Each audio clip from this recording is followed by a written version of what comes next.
trop peur de l'IA. J'ai peur que l'IA me remplace. Ben, ne faites pas de l'IA votre compétence principale. L'IA ne vous remplacera pas parce qu'il y a un truc qu'elle ne sait pas faire.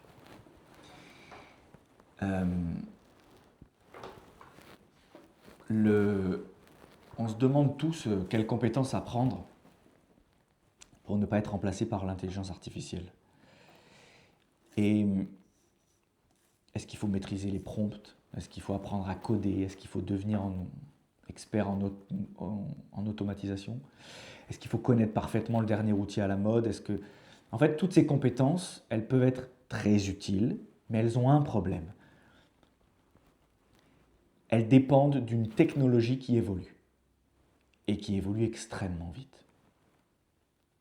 Ces compétences, elles peuvent devenir précieuses en quelques mois, puis presque inutiles lorsque l'outil change ou devient accessible à tout le monde.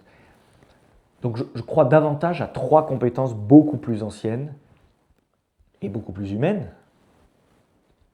Penser, vendre et créer. Penser, vendre et créer. C'est presque impossible à remplacer. Pas parce que tu conserveras éternellement le même métier, mais parce qu'une entreprise qui sait penser, vendre et créer, elle saura toujours comment reconstruire un métier. On peut commencer par penser. Penser, ça ne signifie pas simplement avoir des opinions. Ce n'est pas non plus répéter avec élégance une idée entendue dans un podcast ou découverte dans un livre. Penser, c'est analyser une situation. C'est simplifier un problème. C'est prendre une décision. C'est ça, penser. C'est développer son propre point de vue. Penser, c'est développer son propre point de vue, puis respecter suffisamment longtemps la décision qu'on a prise pour découvrir si elle est bonne ou pas. La plupart des entrepreneurs ne manquent pas d'informations. Ils en possèdent beaucoup trop.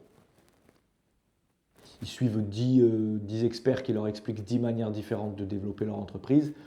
Je l'expliquais récemment, le bruit, selon moi, le bruit qu'on voit sur Internet, c'est une dette que tu payeras plus tard.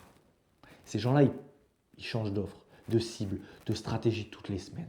Ils ajoutent des outils, ils reproduisent des méthodes, ils reproduisent les méthodes des autres. Et progressivement, ils ne savent même plus ce qu'ils pensent eux-mêmes. Et une personne qui pense véritablement accepte d'être authentique et parfois radicale. La personne qui pense authentiquement, elle se demande qu'est-ce que je crois réellement? Qu'est-ce que mon expérience m'a appris? Qu'est-ce que je refuse de faire, même si tout le marché le recommande? Quelle entreprise j'ai vraiment envie de construire? Ça, c'est des questions qu'on se pose quand on pense vraiment. Il y a 2 choses qui ont principalement développé ma capacité à penser. C'est les échecs, donc les ratés, les échecs, pas les jeux, et la lecture, les livres. Les livres, ils m'ont donné accès à la pensée des autres. Ils m'ont permis de découvrir des idées, des cultures, des époques auxquelles j'aurais jamais eu accès directement. Et les échecs, à chaque fois que je me suis cassé la gueule, ça m'a ramené à la réalité.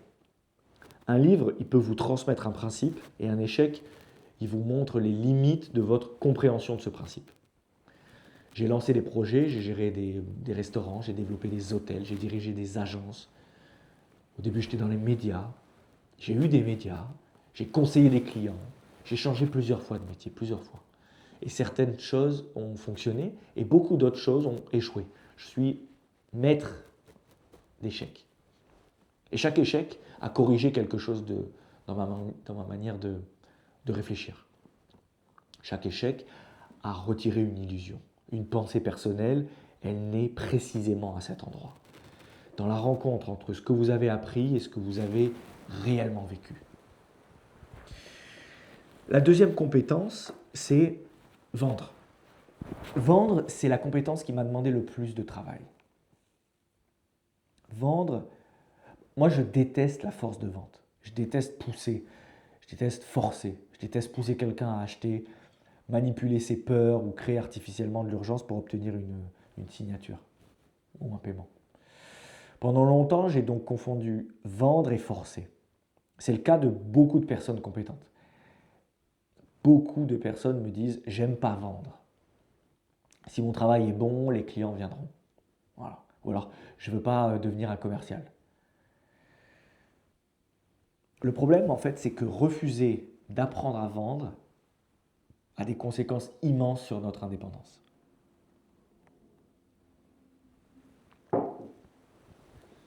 Moins de clients, moins de choix, moins de marge, moins d'argent, et donc moins de liberté pour construire les conditions dans lesquelles on veut vivre et voir grandir nos enfants. Donc, refuser de vendre, ça ne nous rend pas plus authentiques. Ça peut simplement nous rendre plus dépendants. Vendre, c'est pas forcer. Ma vision, elle a changé lorsque j'ai compris que vendre, c'était créer de la confiance.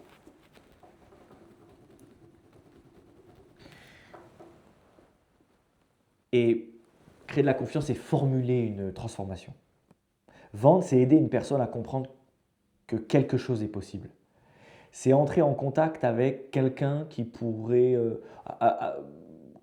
avec qui on pourrait avoir envie de travailler. Voilà. C'est choisir les personnes qui partageront une partie de votre vie professionnelle. Moi, quand je m'engage avec mes clients, je m'engage sur plusieurs mois. Une vente saine, ça ressemble parfois davantage à une séance de coaching autour d'une décision, voilà, plutôt qu'à une négociation. En tout cas pour moi. La personne, elle vit une situation actuelle et elle souhaite atteindre une autre situation. Donc votre rôle, ça consiste à l'aider à comprendre la distance entre les deux et à décider si votre travail est le bon véhicule. Parfois la réponse c'est oui, parfois la réponse c'est non. La vente, elle ne consiste pas à transformer tous les refus en oui. Elle consiste à rendre la décision plus claire.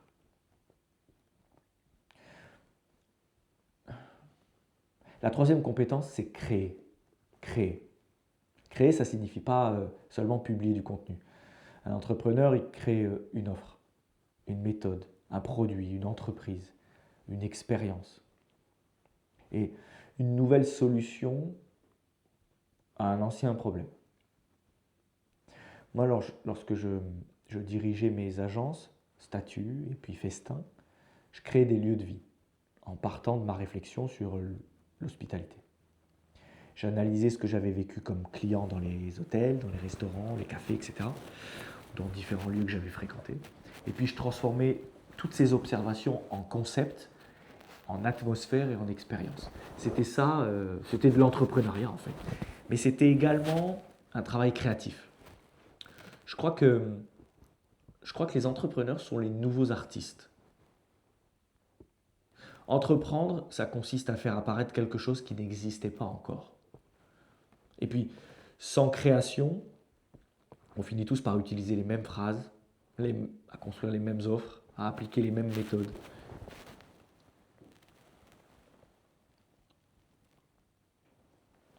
On devient interchangeable en fait. Et il y a une place, j'accorde une place immense à l'intelligence artificielle. C'est déjà mon deuxième cerveau. L'intelligence artificielle, elle remplace une partie de l'équipe que j'aurais dû recruter autrefois. Elle peut agir comme un assistant, comme un collaborateur, parfois comme un bras droit. L'IA, elle m'aide à organiser mes idées, à structurer mon travail, à accélérer mes recherches et puis à produire beaucoup plus rapidement en fait. Je veux même aller plus loin, c'est-à-dire que je veux pouvoir m'appuyer sur elle pour une grande partie de l'exécution afin de pouvoir consacrer davantage de temps à la pensée et à la création. Et une personne seule peut désormais produire ce qui nécessitait avant plusieurs collaborateurs. C'est une possibilité d'émancipation financière, hiérarchique et géographique absolument extraordinaire. Ce que l'IA, l'intelligence artificielle, peut analyser davantage d'informations que moi. Elle peut produire plus de textes et d'images. Elle peut comparer des centaines de stratégies en quelques secondes. Ça, je le sais. Mais elle n'a elle n'a pas vécu ma vie. L'IA, elle n'a pas vécu ma vie. Elle n'a pas vécu ma vie.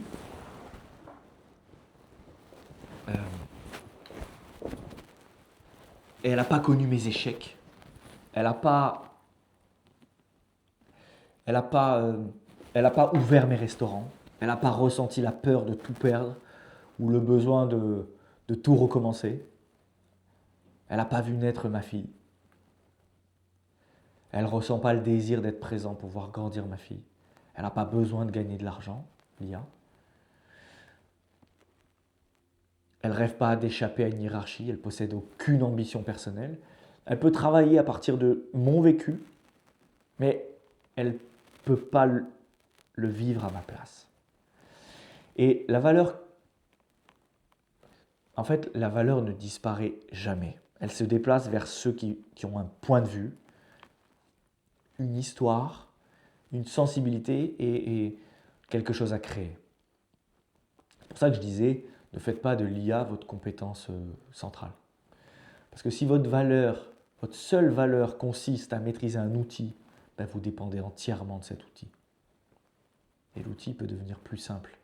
Il peut être intégré gratuitement à un autre logiciel. Il peut être remplacé. Il peut devenir accessible à tout le monde. Regardez ChatGPT, par exemple. Votre avantage disparaît avec l'outil. Donc, si vous savez penser, vendre ou créer, chaque nouvel outil devient un levier. Vous savez décider quoi produire. Vous savez en faire quelque chose d'utile. Et vous savez trouver les personnes qui en ont besoin. La technologie, elle change. Mais ces trois compétences, elles restent. Pour mieux penser, vous devez ralentir. Lisez, cultivez-vous, réservez de grandes plages sans rendez-vous, sans notification, sans contenu à consommer.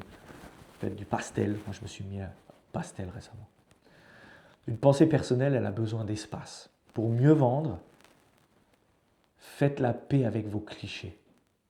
Choisissez des personnes avec lesquelles vous avez réellement envie de travailler. Comprenez leurs problèmes et expliquez honnêtement comment vous pensez pouvoir les aider. Pour mieux créer, créez. Écrivez, filmez, concevez une offre, inventez une méthode, améliorez une expérience. N'attendez pas que chaque idée soit immédiatement rentable. Ce ne sera jamais le cas. Maintenez-vous suffisamment longtemps dans le flot de création pour que votre manière personnelle de faire apparaisse. C'est le seul conseil que je peux donner. Votre métier actuel, il peut disparaître. Votre marché, il peut changer. Une technologie, elle peut rendre une partie de votre travail inutile. Mais si vous savez penser, vous comprendrez ce changement. Si vous savez créer, vous imaginerez une nouvelle réponse. Si vous savez vendre, vous trouverez les personnes prêtes à payer pour cette réponse. Vous possédez plus seulement un métier, vous possédez la capacité d'en reconstruire un. Servez-vous de l'intelligence artificielle. Laissez-la accélérer, organiser, exécuter. Et puis protégez ce qui vous rend vivant. Votre santé mentale, votre capacité à penser, votre désir de créer, votre relation aux autres. L'intelligence artificielle, elle peut produire davantage que vous, mais elle ne peut pas vivre votre vie à votre place. Abonnez-vous à cette chaîne YouTube si vous voulez utiliser l'intelligence artificielle pour construire une entreprise plus simple, sans abandonner ce qui vous rend singulier. Dites-moi en commentaire laquelle de ces trois compétences vous devez maintenant développer. Penser, vendre ou créer. Ciao.